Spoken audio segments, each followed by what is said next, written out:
How's everybody doing? Good. Pretty good. Good, then hit fucking record. Let's go. I only got 10 minutes. Yeah, we're already rolling. Oh, good. So Hey, we slap it. Let's slap some numbers on there then, fucking Slappy. This is episode number 218 of SlapperCast, y'all. Excellent. Welcome. Monday, Tuesday, Slapper Day. Wednesday, Thursday, Slapper Day. It's Slapper Day every day, kids. Let's kill first. I'm fucking feisty today, man. Let's kill. Anybody who wants to go first? Yeah, let's do it. I'll go. Why not? All right, go, Chad. You never go first. Of all people today, I'm going to pick on Roy Orbison. I think I killed one of his songs before. I think I killed I think you did. Did I? Yeah. All right. So Kelly Navarro kind of challenged us to kill songs from earlier than 1960. Mark Riddell, our guest on the show, maybe it was last year. I can't remember.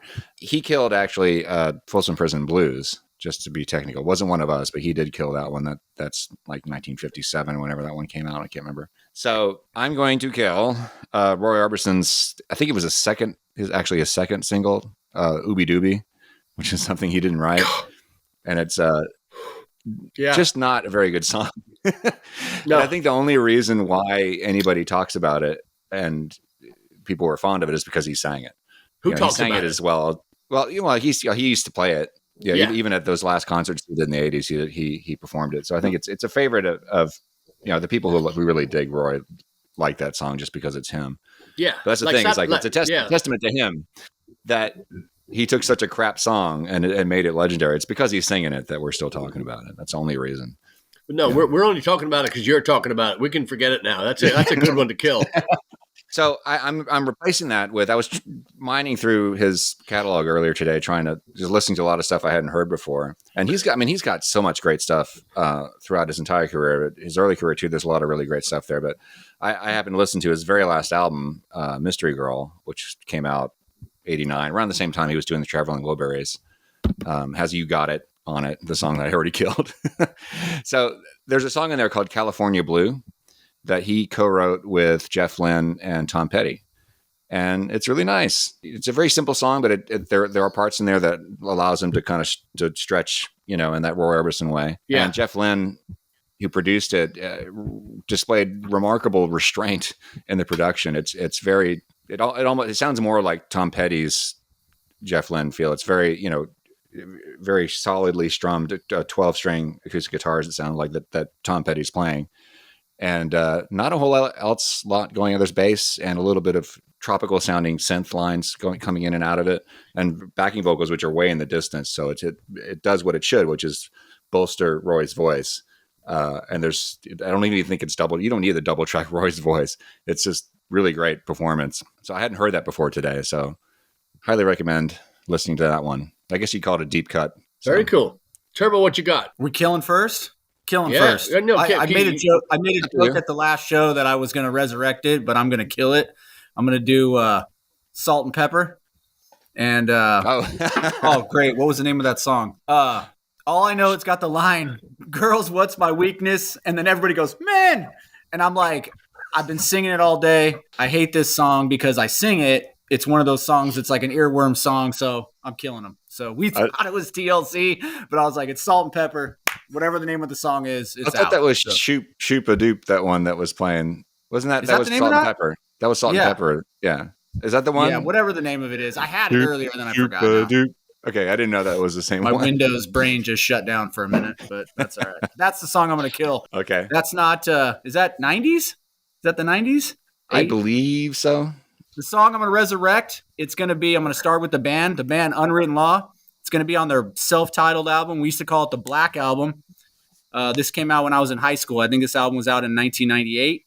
I'm going to pick the song Kaylin off that album. It's kind of a slow, little poppy groove song, but kind of a pop punk style overall album. But man, one of my favorite albums. Probably one of those bands, Patty, you asked me what band you think would be bigger. They're mid-sized, kind of like a Less Than Jake, but this was another band I could have easily picked, man.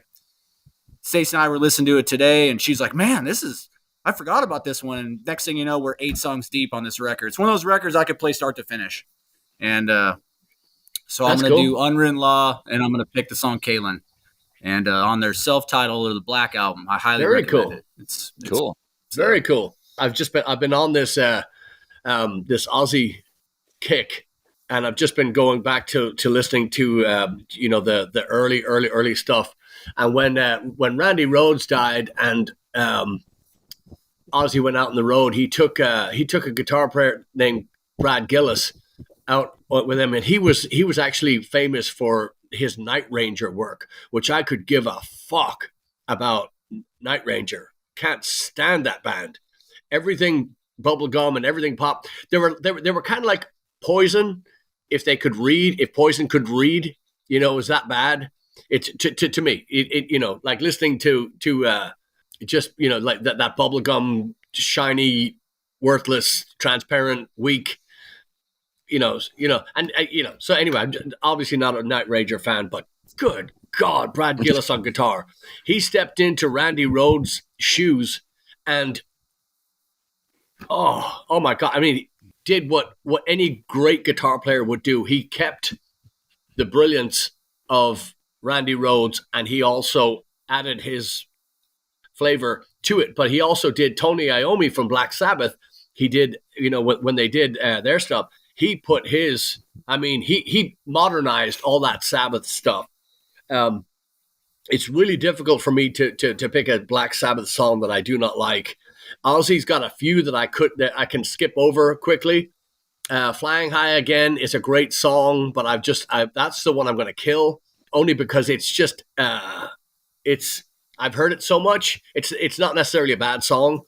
Brad Gillis, Tommy Aldridge on drums, Rudy Zarzo on bass, Don Airy on keyboards. Spectacular lineup. I'm sure there was studio work done so anyway, I'd kill Flying High Again. It was just it was still a decent song, but it wasn't as great as some of the other stuff.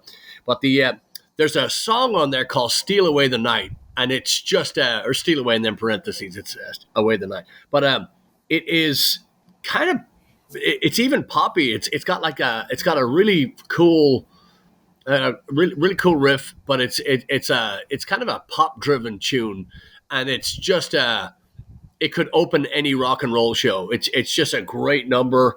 It's sung well. I've seen Ozzy in concert quite a few times.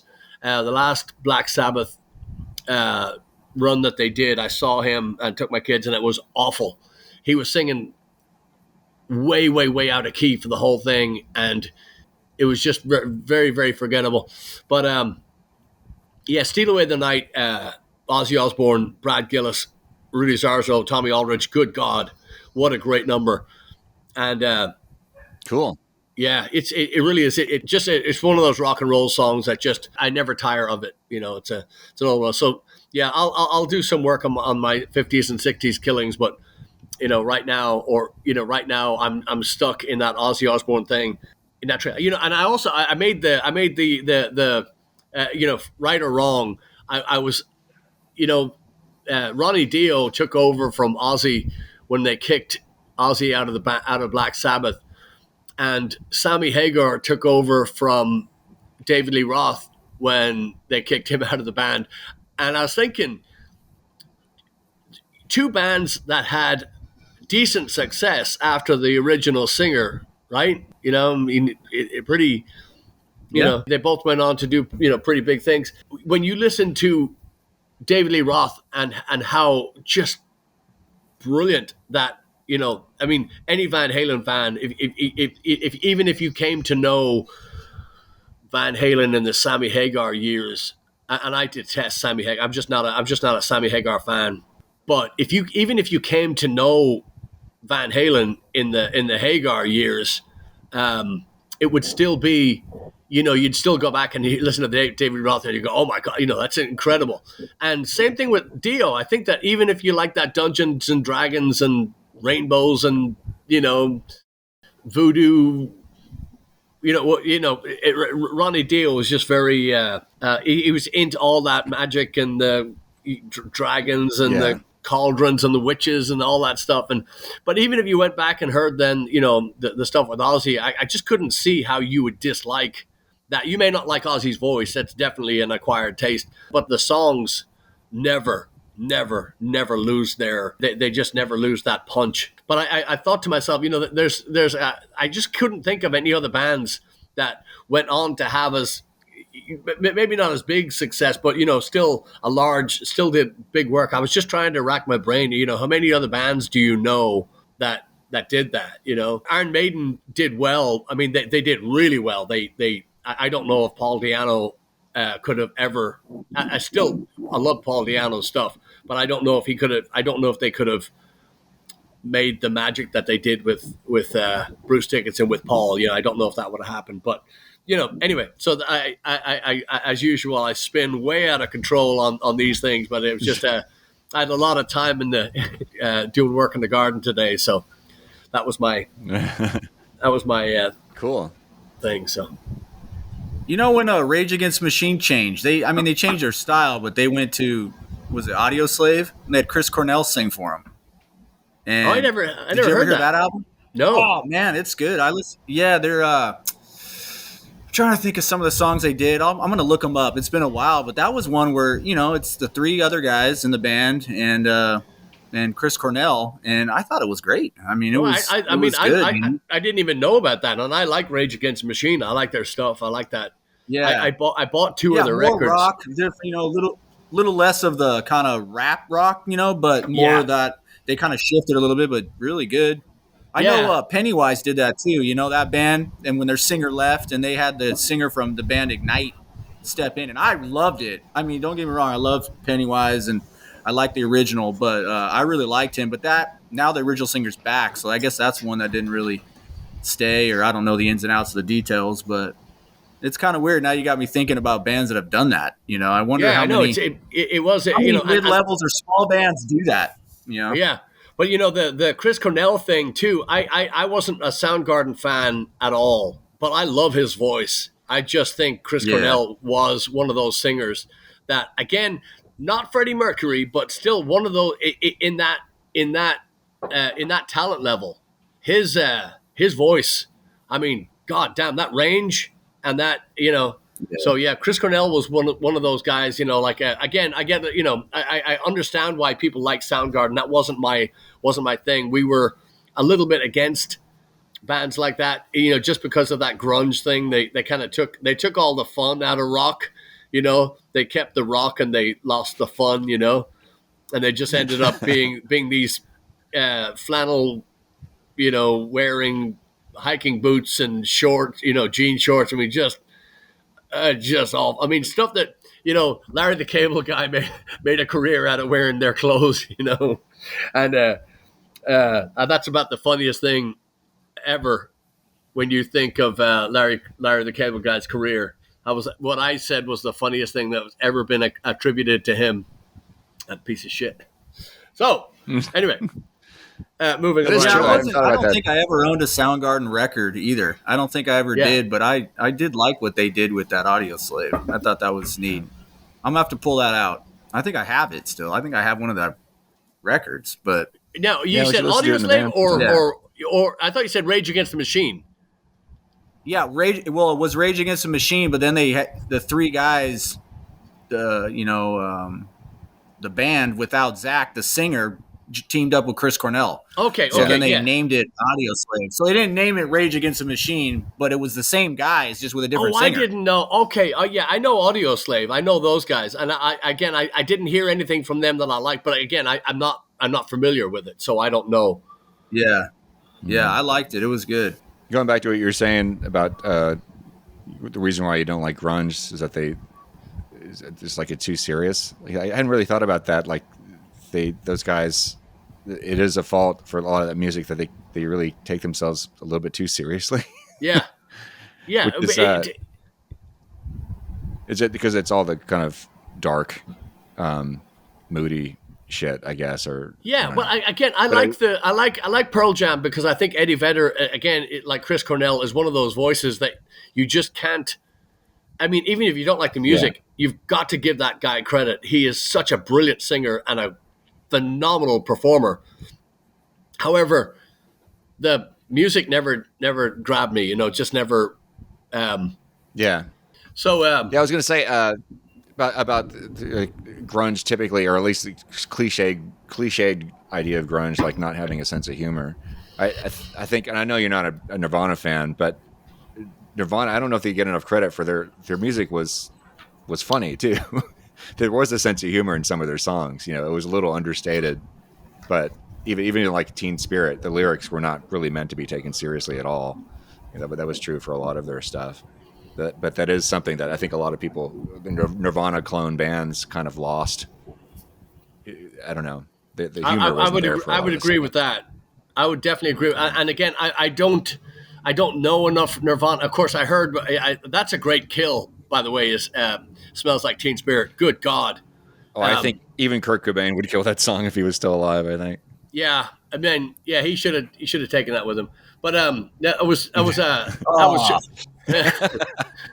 mean, That's gnarly, dude. it's what I do. It's what I do. But yeah, He leaves a note. Yeah. But yeah, it was just, it was just one of those fucking songs. I mean, I understand it. I understand why it was so big. And, again, like the Stone Satisfaction is like, fucking hell, don't record it. Right.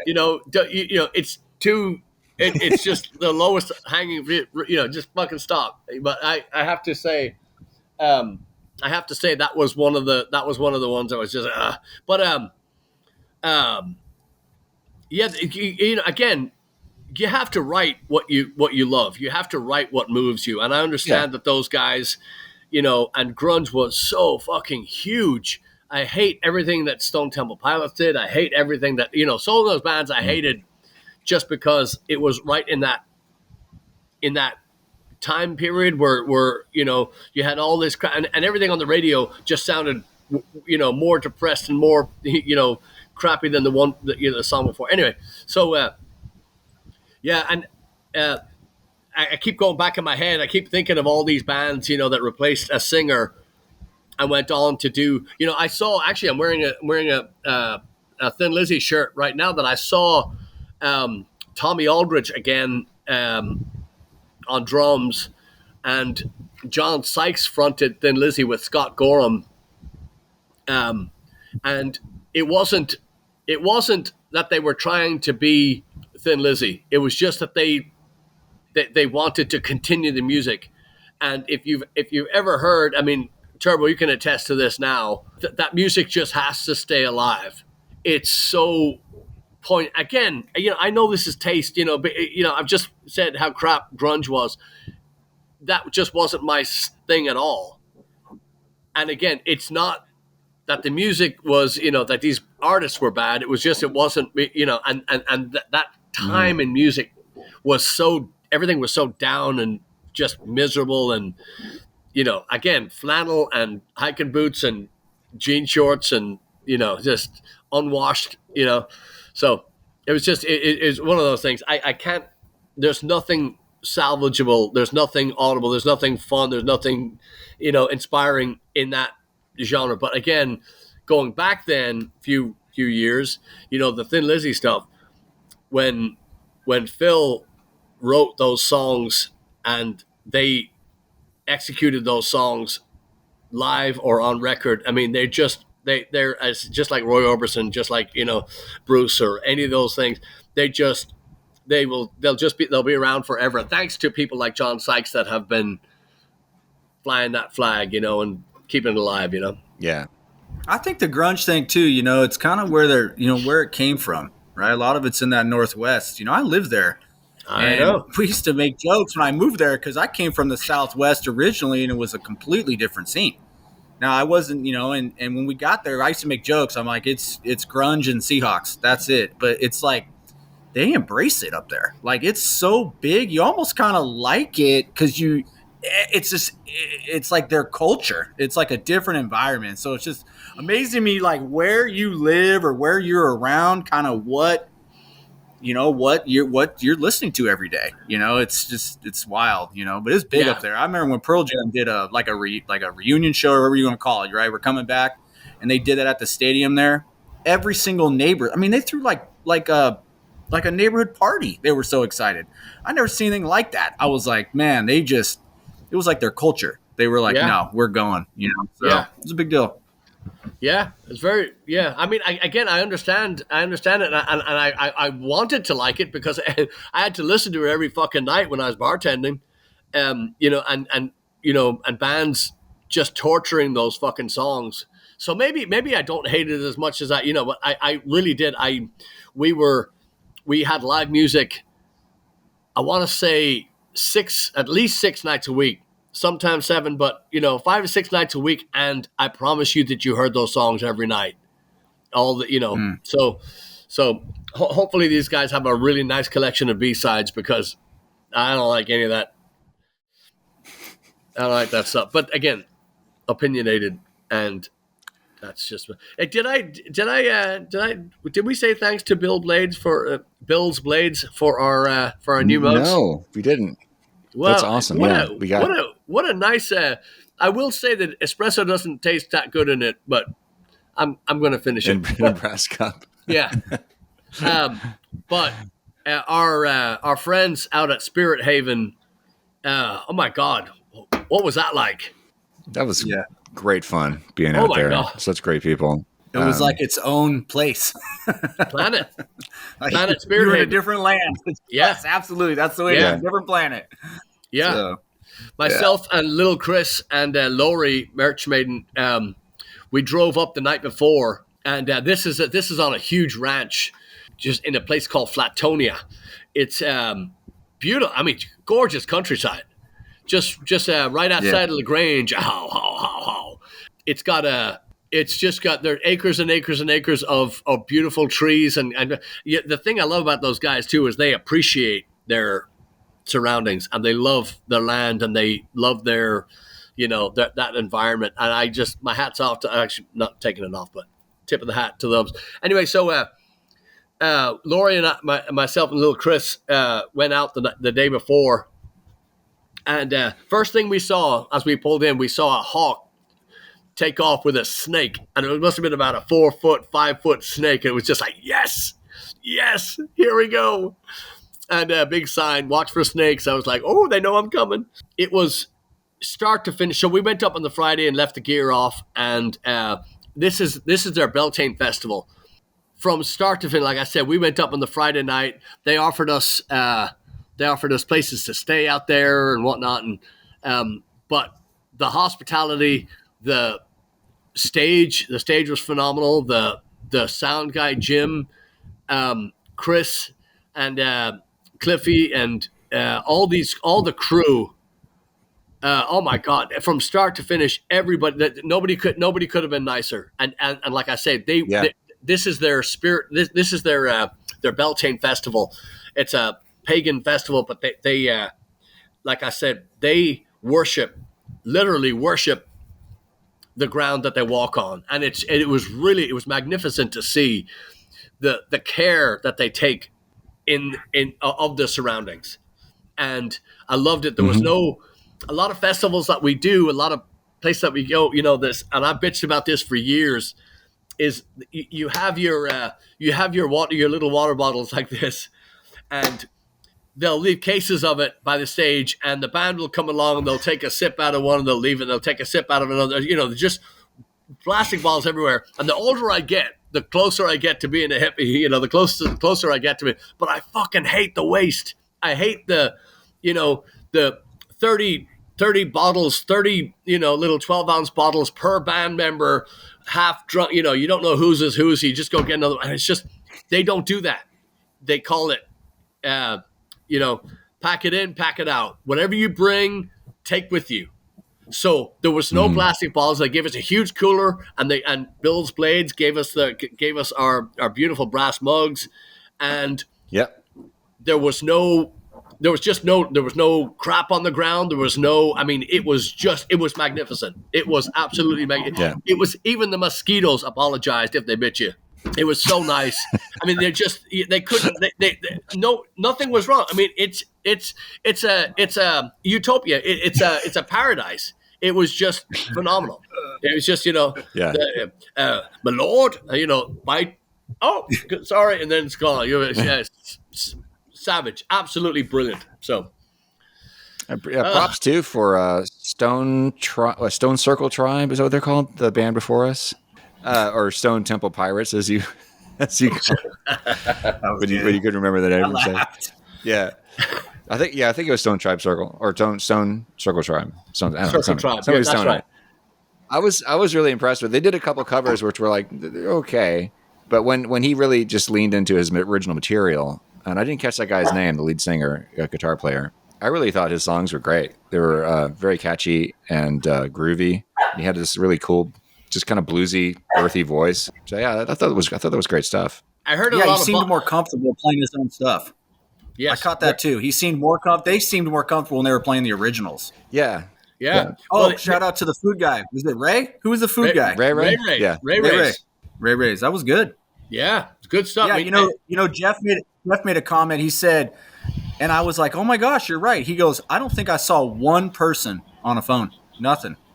Yeah. I was like, man, I can't even remember a time when that ever happened. There's no cell service out there.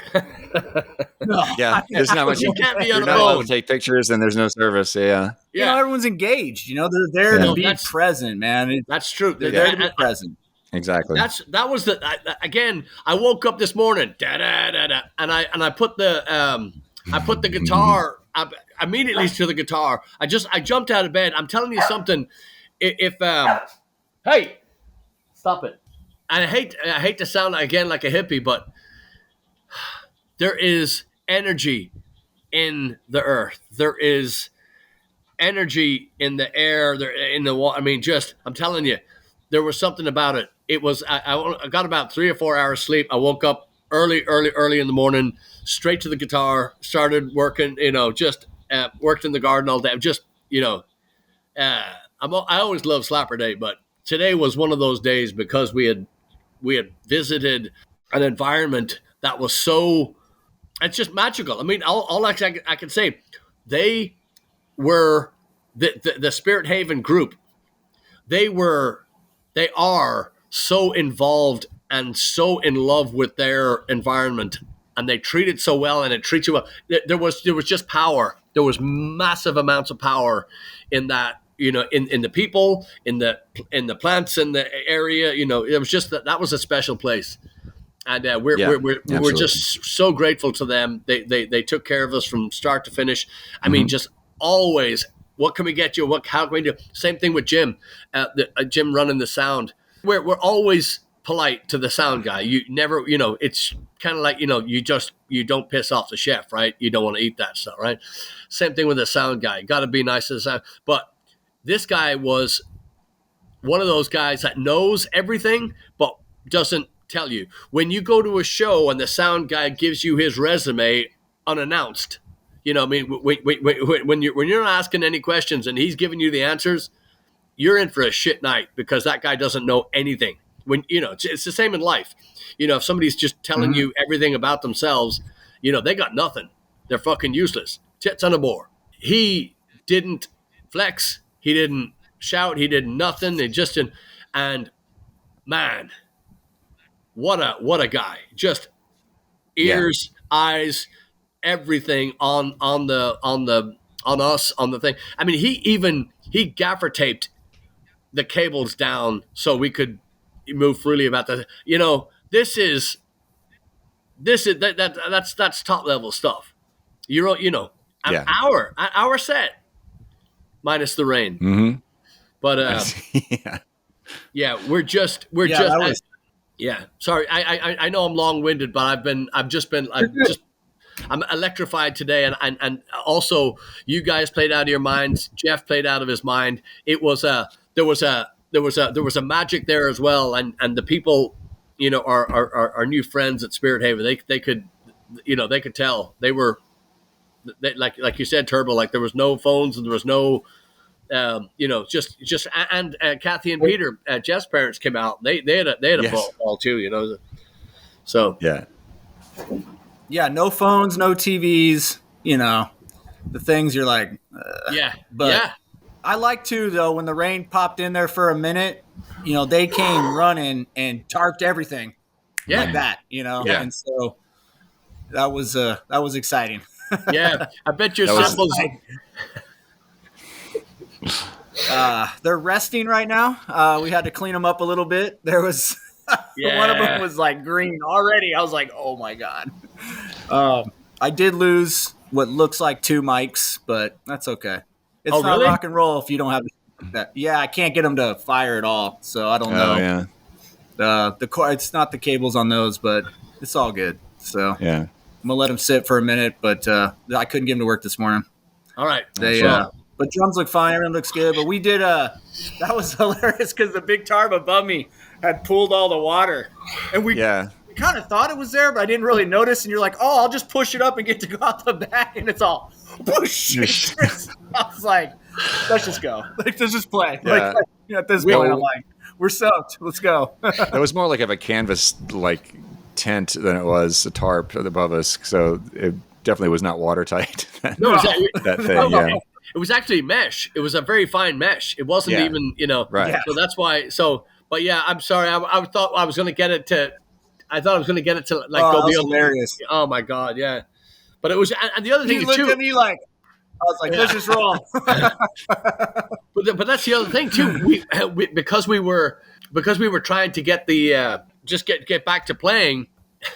There was I thought that we could get it all off in one because it was just coming through like little bits by little bits, and I was just like, let's get it all done in one fell swoop, get it done. No, and of course it's just Murphy's law. It's just going to go right down in your, right in the spot where you don't want it, So it's like right on my lap. I was like, oh my god.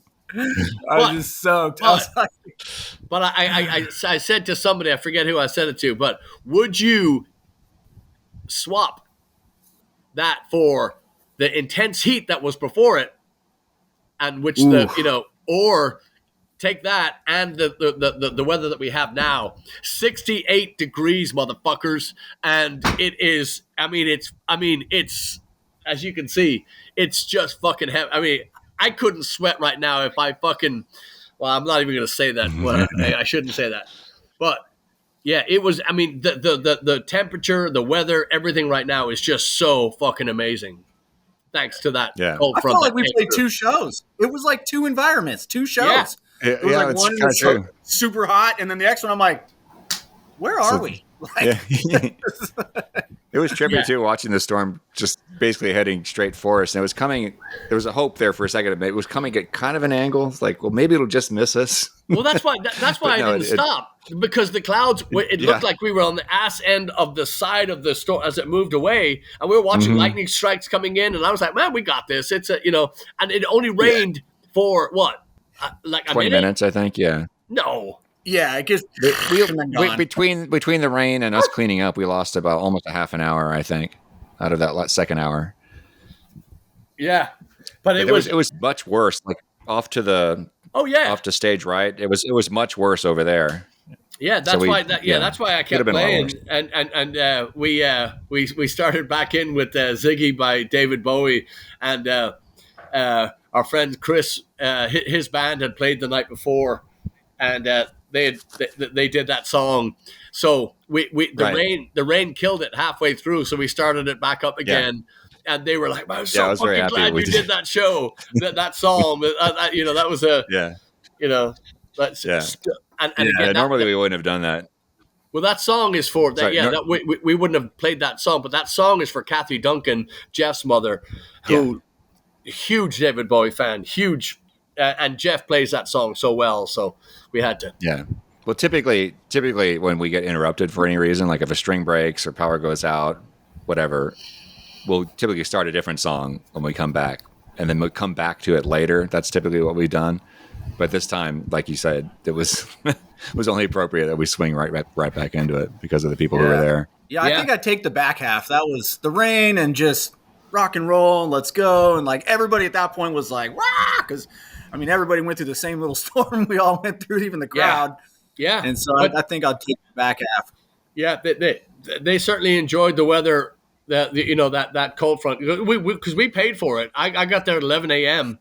and it felt like 85, 90 degrees. I mean, it was pure sun. There was a breeze every once in a while, but that was a big day.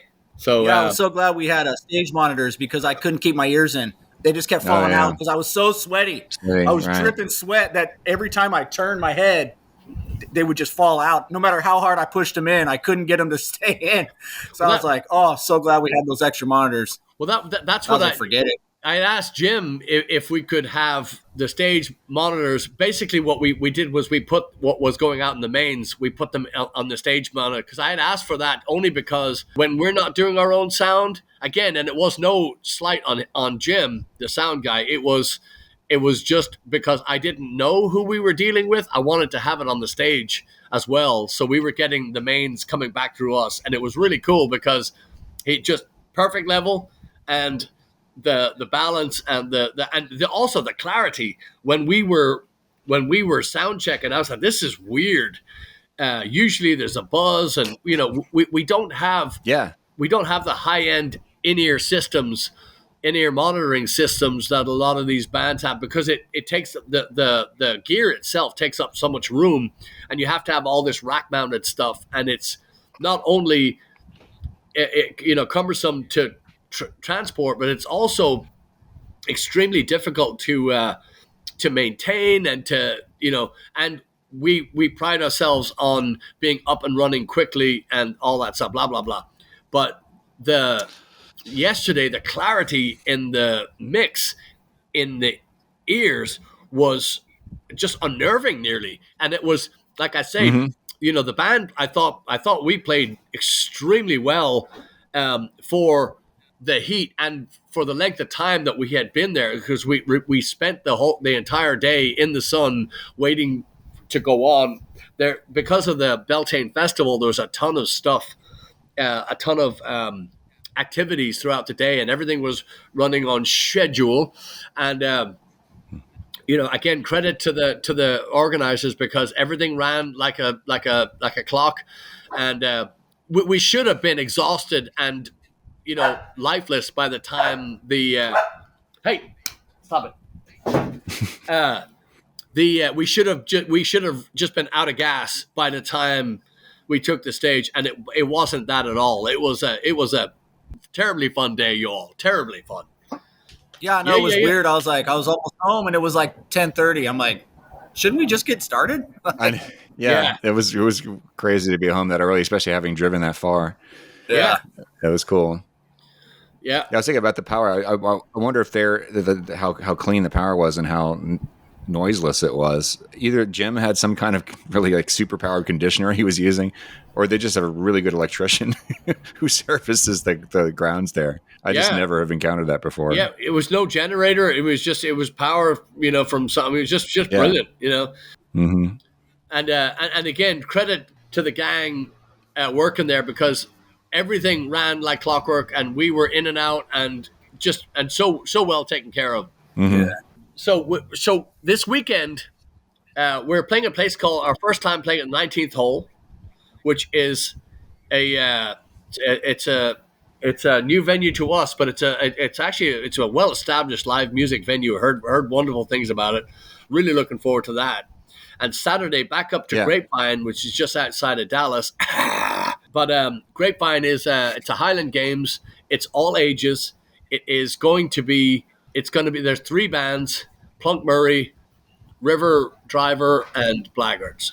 And we are going to be. We're going to do about 3 sets with a very, very special guest, a friend from years ago. I used to play with this guy 20-something years ago in a band called On the Dole, and he's from Scotland, but he's actually, how do I say, no, he can read and write. He's actually so great friend of ours, Mark Kenneth, and a phenomenal accordion player. And we are going to play for Blaggards. Going to play our first show with Mark this Saturday in Grapevine, Texas, at the Highland Games, and we are ecstatic. We're going to be, and if you are anywhere close, we would advise you to come out, because it's a wonderful festival, and it's growing every year. It grows and grows and grows. The Highland Games are huge. Yeah, they're just not messing around. The music is phenomenal, and again, it's another beautiful place. It's right on the lake, and it's gonna be a lot of fun. So all ages. Yeah. And our favorite Kate Scott is going to be there, and we're very excited to see her. She is coming to Ireland with us. You should too. Sign up at blaggards.com. Here's the link. And don't forget, we love you. Thank you all for listening. And Patreon, thank you. And Yes. what do you think? And thank you again, in case we didn't mention it already, Chris and Laurie for helping us out at Spirit Haven. Yes. Made the day go by a lot faster. They're so cool, man. Yeah. They did all the work. You know, I know I haven't known them for a long time, but I'm like, dude, you guys are just so rad. Like, glad you're in my life. Yeah. Yeah, they're I got to do one shout out though before I go. Do it. Today's the wife's birthday. There you go. Yeah, that's happy what I was about to birthday. say. Yeah. Happy birthday, Stacie. Today is 2 days kidding me? belated. No, Well, Stacey's birthday today. That's today? what I was doing this That's why morning. you're so busy, yeah. Today. Oh, okay. Well, Today. happy birthday to today, the 'cause one Moxie. I always do random things like on her birthday. I never just do like a gift or sometimes I'm like, just get in the car and let's go somewhere. And she's like, you know, we just got back from Mexico. So it's like, what are we going to do? You know? And so I go, she wants a new phone. So I go, let's go to the Apple store and just pick one out. And so she's like, okay, we just got in the car and that's what we were doing. We went out to the Apple store and she's picked one out. And so she's like, Fantastic. all right, this is cool, you know? So she's happy. She's in there playing with it right now. Wait, that didn't come out right. But she's in there setting it up, and I'm like, I'm gonna hit up a podcast. Fantastic. Cool. Well, man, I wouldn't have even harassed you if I hadn't known. But happy birthday to Stacie. Sorry about that. Whoops. Nah, dude, you're all good. All good, man. Oh my god, yeah, the one Moxie. Yeah, all right. She's 21 today. So Nice, nice. yeah, And you've been married. She's trying to get into the sport. How long have you been married, R. Kelly? Almost 13 years. Yeah. So she's 21 This year will be today. 13 You do years. the math, you pervert. All right. Yeah. All right. Happy Slapper Day, you all. And yeah, All right. yeah. Thanks for listening, and just make sure that you sign up for our Ireland trip. We got to have you, and also our check out our dates. A lot of really cool dates coming up. So. Yeah. Oh, yeah. And speaking of Patreon, too, we just started doing something I've been talking about doing, the Blaggards Archive series. So every week you're going to get something from times past. So 2 weeks ago, we got the entire SlapperCast theme, which has been the old version has been discontinued from the show. We're going to be working on a new theme in the near future. But the entire SlapperCast theme is like a minute and a half long. Most of it was never actually used on the show. And then last week we have an alternate take of Sweet 16 from Blagmatic. So there's tons of more stuff like that in the vaults that we'll be sharing. And we've got some rehearsal tracks too. So there'll be something from the past and something from the current lineup every week. Very cool. Going forward. Yeah, we should put some of this Mark Kenneth stuff on here for give you a little taste of little new flavor there in the Blaggard world. But we're delighted to have you all along, and we'd love to have you subscribe here too, and say hello to Mother Satan when you're sleeping tonight. I've got to get out of here, man. I've got so much shit to do. I can barely stand still. So. Dude, I got one last thing. I can't wait. If I ever meet any of the guys in Poison, I'm gonna do it. I'm gonna say, "Can you read?" That's what I'm gonna ask him. Can you read? There's no fucking way. That's so good. That's so good. Okay. And on that note, nice to meet you. Can you read? That's jacked up. I think they're all dead. You're safe. Oh man. All right. Cool. Thanks for listening. Slap you later. Thanks, everybody. Cheers.